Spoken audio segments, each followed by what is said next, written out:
Todd Talks. So I try to make these podcasts snappy and short because, we don't have time. Nobody has time anymore, right? So I want to talk about geofencing. Geofencing. What is geofencing? Especially for events. It's one of the more popular programmatic or digital advertising techniques out there today. There are so many. There's so many. And they're all adaptive. They all kind of learn from themselves, and they obviously implement and make use of AI technology in a major way. But what is it? What is geofencing for events? It's basically drawing a virtual boundary around a physical location. So if you can imagine that, drawing a line around a physical location. So it doesn't have to necessarily be for an event itself, although it's very practically used for events and trade shows and conferences, those types of things. They capture mobile device IDs that enter that zone. You know, that spooky stuff we've talked about before. Programmatic advertising in general, or digital advertising, digital marketing in general. But it captures mobile device IDs that enter that zone when you draw the circle around the zone. Serving ads to those devices later, during, across apps, websites, streaming platforms, and more. It's serving up those ads to mobile devices that enter that zone. So think about convention centers and trade shows and competitor booths and hotel clusters and stadiums and downtown districts, if you're hanging out downtown. And remember, so geofencing, you're not targeting people. So it's not too spooky. You're not targeting people. You're targeting devices that were physically present. That is the key. And that's why event organizers love it too. Major big misconception is that geofencing sounds technical and intimidating.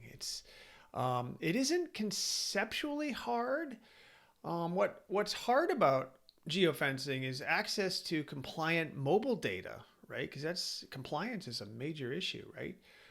DSP platforms, demand side platforms, they're called. Privacy compliance, all that kind of stuff gets real tricky. Campaign optimization. There are a lot of other factors. Attribution reporting. That part lives inside the ad tech ecosystem. Most creatives never see, right? So those are some big misconceptions. A smart way to enter the whole geofencing area or arena, if you will, for lack of better words, is that most creatives, marketers, that's who I'm talking to here because I'm one as well. We don't want to become the technician. We want to become the strategist and the client-facing expert. That's what we do. That's really what we want to do. This is where our value really sits.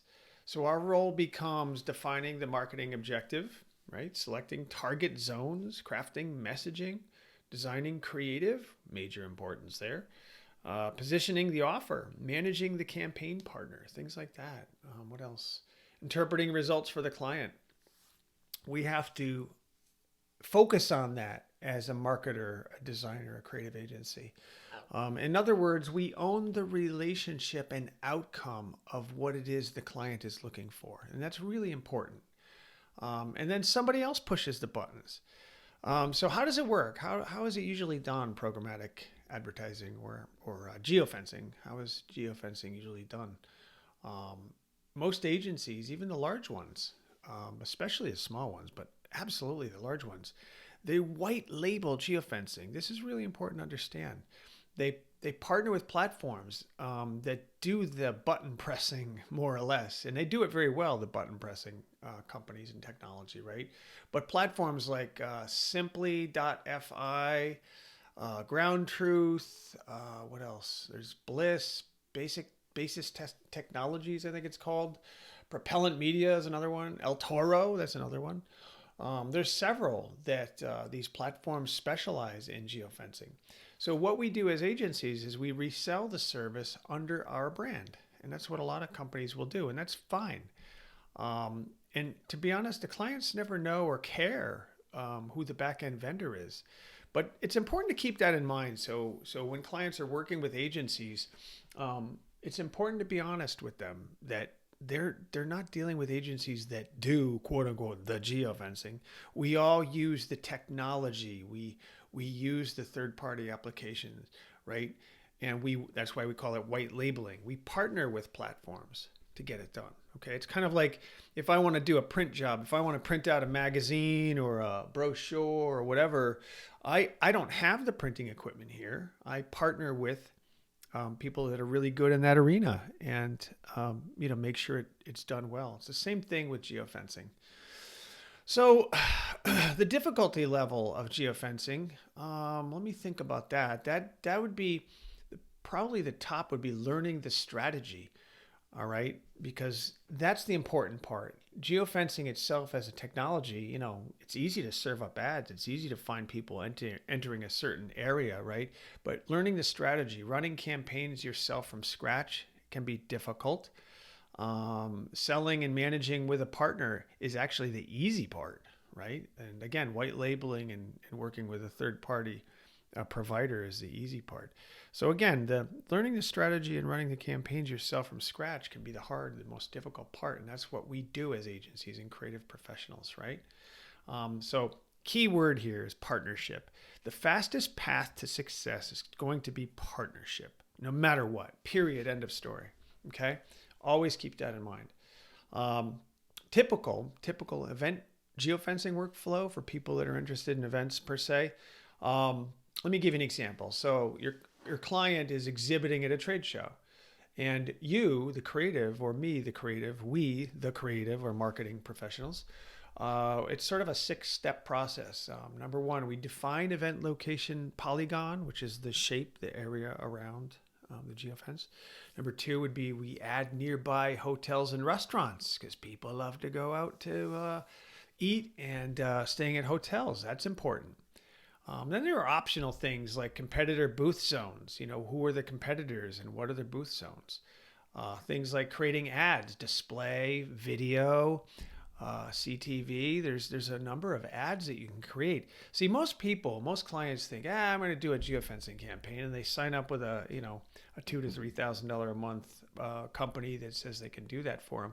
But what they really need to do is work out a whole strategy. Creating the ads alone, okay? Again, display ad might be, let's say, for example, like a typical 300 by 250 boombox display ad. That has to be done really well and capture the attention of your audience. If it doesn't, it's not going to work. There's video ads, which are very, very popular these days, and those have to be done. So that's why it tends to get a little more expensive, because you have to create all these assets, right? Programmatic advertising or digital geofencing is great, but what are you geofencing? What are they going to see once they hit this? Some other things would be campaign runs during and after an event. Okay, we want to run campaigns actually before, during, and after an event. There's campaigns we can do, email campaigns and other ways to do this. And then retargeting attendees for 30 to 90 days is typical, right? So you don't want to hit somebody once when they enter your polygon.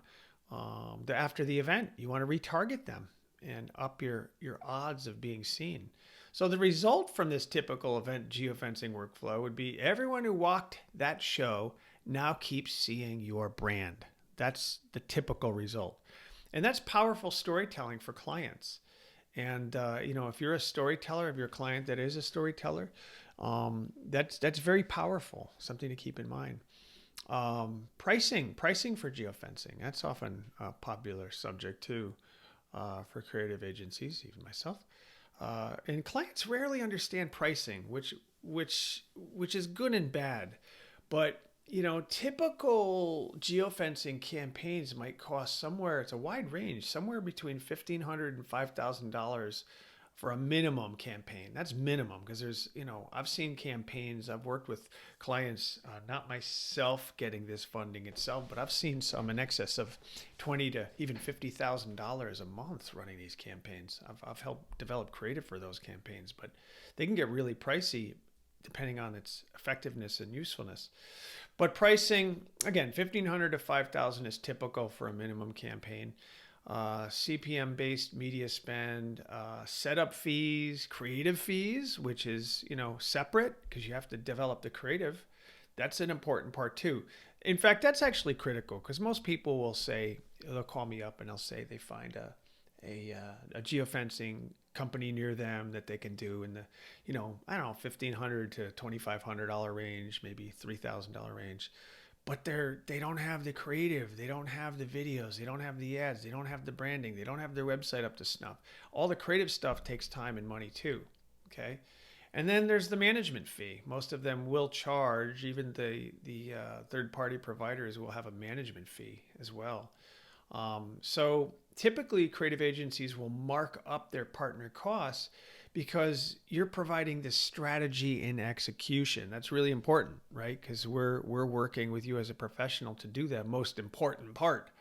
Okay, so those are some of the ideas around geofencing. I think something to leave behind with this conversation would be that geofencing is one of many technologies out there that can be used and can be very effective.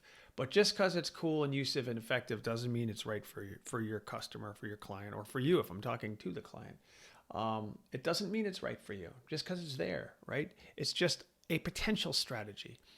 Let me give you a scenario. So you're going to an event and you want to implement a geofencing campaign. So now everybody going to this event, your particular customers per se, let's say you're a public utility company and these public utility people are going to this event and you want to get them as they're before the event, during the event, and then after the event. You want to capture their device.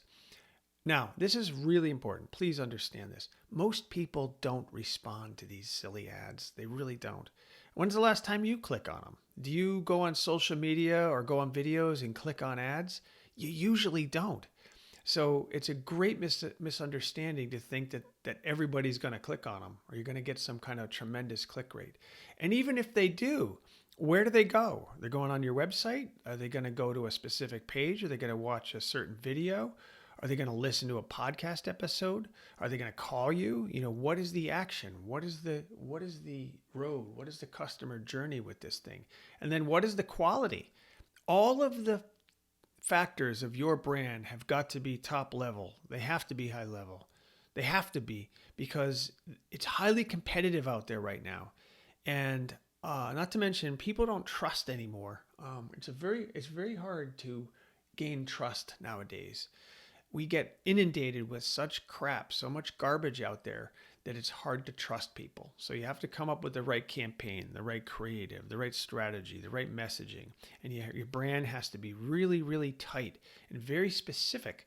So before you think about geofencing to say, hey, I just want to click a button and do geofencing, think of the whole strategy. And that's why I like working with every single one of my clients / friends when I'm working with them is because I really care about the outcome. I'm a branding professional who really, really emphasizes the quality and the endurance of a brand. It should be as equally important to you that's listening. But that's what I love to do. And I think partnership, I mentioned earlier, is one of the most important factors with this, whether it's geofencing or branding or marketing or whatever.